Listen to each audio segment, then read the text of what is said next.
ஷே எப்பா முனியப்பன் நவநாத்து மயாண்டி மாடை நாங்கள் 2 பேர் தான் எப்பா சென்னை மெட்ராஸில் அவளை அவுத்து விட்டாச்சுப்பா. யாரை? ஜெயலலிதான்னு சொன்னால் தான் தெரியும். தமிழ்நாடு முழுவதும் கன்னியாகுமரி டு சென்னை மெட்ராஸ் வரைக்கும் ஜெயலலிதானா தெரியும், அழகாக தெரியும். ஏப்பா ஜெயலலிதா கூட வருது கைலாசத்துலேருந்து அப்படின்னு நினப்பான்.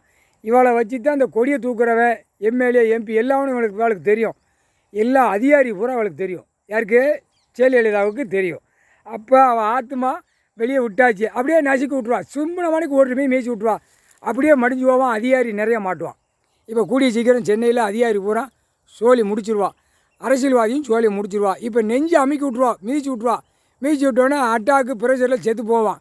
ஏற்கனவே நோய் வந்து தான் நிறைய ஆஸ்பத்திரிக்கு போய் வீல் சேரில் உட்காந்து ஆட்டு தான். இனிமேல் ஒரே அடியாக பட்டு பொட்டுன்னு போயிடுவான். முடிஞ்சு போச்சு. முதலமைச்சர் வீட்டில் பூரா ஜெயலலிதா உள்ளே உட்காந்து அவள் ஆட்டுன்னு ஆட்டுவா. ஒரு உச்சி குடிமை ஏற்கனவே பார்த்தோன்னே ஏடா ஜெயலலிதா வந்தாலும் அது வேறு அப்படின்னு உடனே தந்திரவாதியை கூப்பிடுவான். பூரா 3 மாதத்துக்காரனை கூப்பிட்டு ஓதுங்கடாம்மா, ஒரு பக்கம் ஓதுங்கடா, என் வீட்டை சுற்றி ஓதுங்கடாம்மா, ஓதுங்கடா, அது வேறு உள்ளே வந்துட்டானே என் பிள்ளைய பூரா பேரம்பேத்தியெல்லாம் நசிக்கிடுவான் அப்படின்னு ஊதுவான், கெட்டுவான். ஒன்றும் பழிக்காது. அவள் ஜம்முன்னு உள்ளே போவா, ஜம்முன்னு வருவா, ஆட்டுவான். இப்போ முதலமைச்சர் வீட்டு குடும்பத்தில் பெண்களை பூரா ஆட்டி எடுப்பான். அவன் பேரம்பேத்தியும் ஆட்டி எடுப்பான். இவன் போகிற வழி வார வழியிலையும் இவன் வாயை விட்டு எல்லாம் வாசிக்க சிக்கலில் மாட்டி விட்ருவான். அது மாட்டி தான் உள்ளே தூக்குவார். Delhi to Tamil Nadu, Tamil Nadu to Delhi. முதலமைச்சர் பூரா இப்போ மாட்டுவான். முதலமைச்சர் எல்லா மொழியும் அவளுக்கு தெரியும்ல.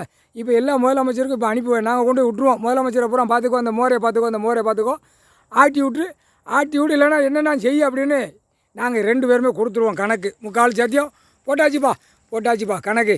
நீயும் போய் முழிச்சு பார்த்துரு. நீ முழிச்சு பார்க்கணும். 8 நாட்டு சனி முழிச்சு பார்த்தேன்னா சோழி முடிஞ்சு போவான். அரசியல்வாதி பல கோடி எல்லாரும் சோழி முடிஞ்சுவான். 3/4 சத்தியம். எப்போ இவளுக்கு கொஞ்சம் ஆணவமாக இருக்கும். நமக்கு எல்லா சொத்தையும் போயிடுச்சு. நம்மளை சொத்தை பூரா முடிக்கிட்டாங்க. நம்ம ஆனஸ்ட்டாக இதாக இருந்தோம். நம்மளை நொடியாக்கிட்டாங்க. அப்போ இவங்களை நம்ம நொடியாக்கிறோம்னு ஆக்கிடுவா. அவளுக்கு அந்த கிறுக்கில் தான் உட்காந்துக்கிட்டு இருக்கா. நாங்கள் கேட்டோம், என்னவே இந்த மாதிரி ஆக்கிட்டாங்க, நான் தவிடுபடி ஆக்கி கையை காலெல்லாம் திருக்கி இழுக்க விட்ருவேன் அப்படிங்க. சந்தோஷம் அப்படியே இழுத்து விடு அப்படின்ட்டார். நாங்களே சொல்லிட்டோம். எங்கள் அண்ணன் ஈஸ்வரன் சிரிச்சுக்கிட்டே இருக்கார். 3/4 சத்தியம்.